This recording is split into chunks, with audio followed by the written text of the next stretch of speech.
Selamat pagi anak-anak, kita sudah di tema 7 untuk subtema 1 pembelajaran 5. Hari ini hari Jumat tanggal 19 Maret 2021. Nah, anak-anak, tidak jauh dari tempat tinggal Udin terdapat sebuah peternakan sapi perah.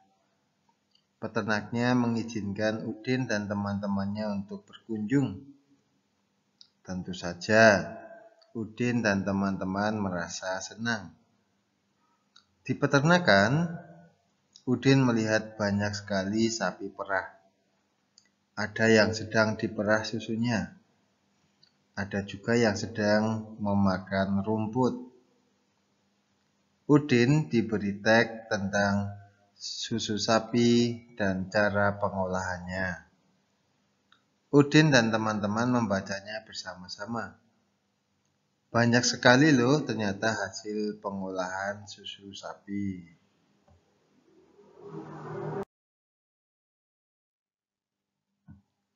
Mari kita simak bacaan yang dibawa oleh Udin dan teman-temannya.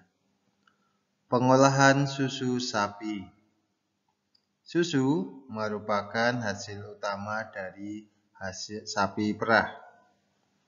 Susu sapi segar memiliki daya tahan sekitar 5 jam saja. Susu perlu diolah dengan baik supaya gizi dalam susu dapat dinikmati kapan saja. Pengolahan susu sapi dapat dilakukan dengan teknologi pangan. Teknologi pangan penting untuk menghasilkan jenis makanan baru. Teknologi pangan juga menjaga agar makanan tetap awet. Susu sapi dapat diolah menjadi berbagai jenis makanan baru. Contohnya adalah yogurt, keju, permen, mentega, hingga es krim. Hasil olahan susu sapi biasanya sangat disukai oleh anak-anak.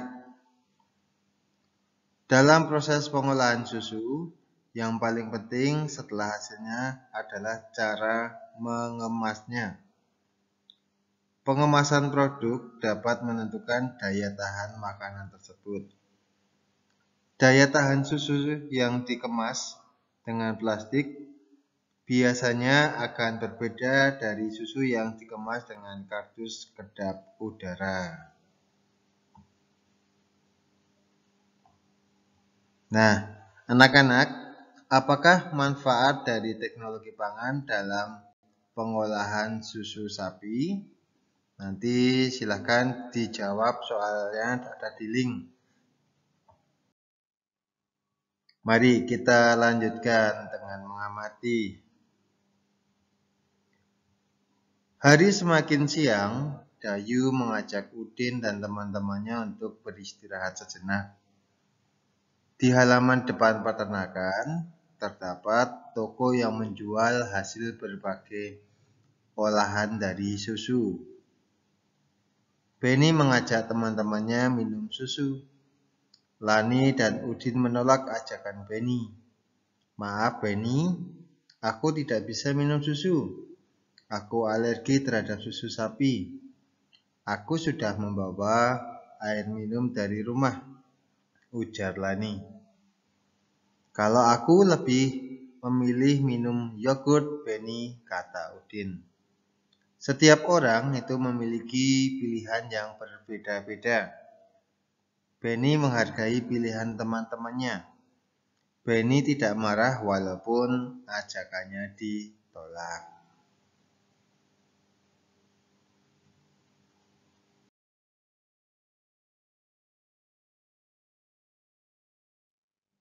Nah, anak-anak, dapatkah kalian menjelaskan pentingnya memahami keberagaman dalam kehidupan sehari-hari? Perlu diingat ya, setiap individu atau perorangan itu memiliki kebiasaan dan kesukaan yang berbeda-beda.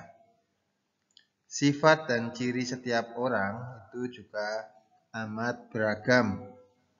Nah, beragam artinya itu bermacam-macam. Jadi anak-anak, dengan memahami keberagaman atau macam-macam sifat dan ciri-ciri setiap individu, sifat tenggang rasa dalam diri kita akan terasa. Nah, tenggang rasa itu apa artinya? Artinya kita dapat menghargai perasaan orang lain. Nah, anak-anak, mari kita amati volume sebuah benda. Penny merasa haus. Dia ingin sekali membeli susu. Penny melihat susu disimpan di dalam berbagai kemasan. Nah, seperti itu. Ada kemasan yang A, B, dan C. Nah, kita lihat. Kemasan A diisi dengan susu yang terdapat dalam kemasan B. Maka volume kemasan A adalah sama dengan 2 kemasan yang C. Kemudian kemasan A diisi dengan susu yang terdapat dalam kemasan C. Ternyata anak-anak, volume kemasan A itu sama dengan 4 kemasan C. Ya, susunya. Maka volume kemasan A, B, dan C itu berbeda. Kemasan susu merupakan satuan volume yang tidak baku.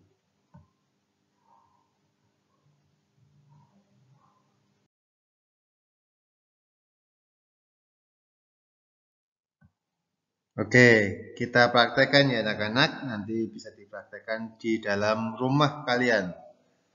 Nah, lakukan percobaan mengukur volume. Ikuti langkah berikut ini. Yang pertama, kumpulkan botol minum dari setiap anggota kelompok yang ada di rumah. Ya, bisa botol minumnya adik, kakak, ibu, atau ayah, atau bahkan kakek nenek kalian. Kemudian, siapkan alat ukur berupa gelas plastik yang berukuran sama. Nah, contohnya seperti ini. Kalau di sini Pak Andri memberikan contoh nama-nama teman sekelas. Kemudian, ukur volume dari volume air minum di setiap botol minum. Tunjukkan volume air dari setiap botol dengan mewarnai batas air pada setiap gambar. Nah, seperti ini. Ada gambarnya, ditandai. Contohnya miliknya Udin. Udin habis segini, kuning. Kemudian Siti, 1 gelas penuh. Edo, kemudian Dayu, dan Beni.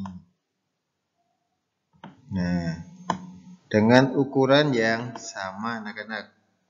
Kemudian pertanyaannya Pak Andre adalah botol milik siapa yang memiliki volume paling banyak anak-anak?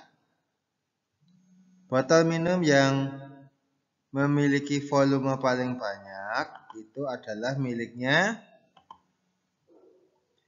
siapa? Yuk, miliknya si Siti karena isinya 1 gelas penuh anak-anak.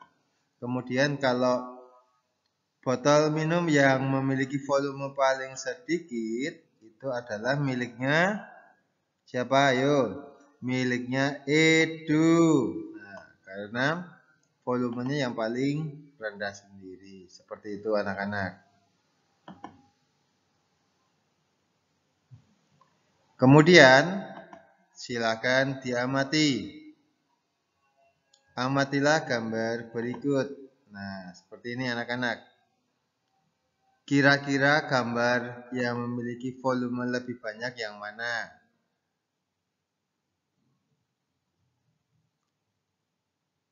Volume airnya maksudnya ya.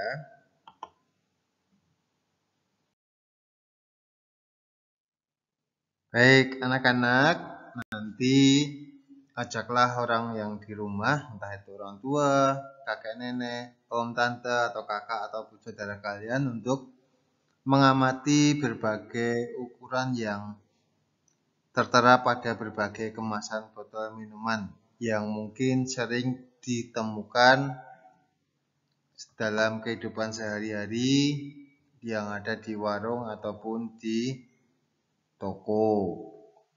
Nah, anak-anak, kalau misalkan kalian kesulitan belajar di rumah, kalian bisa buka buku sendiri, bisa tanya dengan saudara, ataupun bisa tanya langsung kepada Bapak Ibu guru waktu meet. Nah, sehingga apa? Kalian belajarnya bisa senang. Sekian dulu anak-anak, terima kasih dan berkah dalam.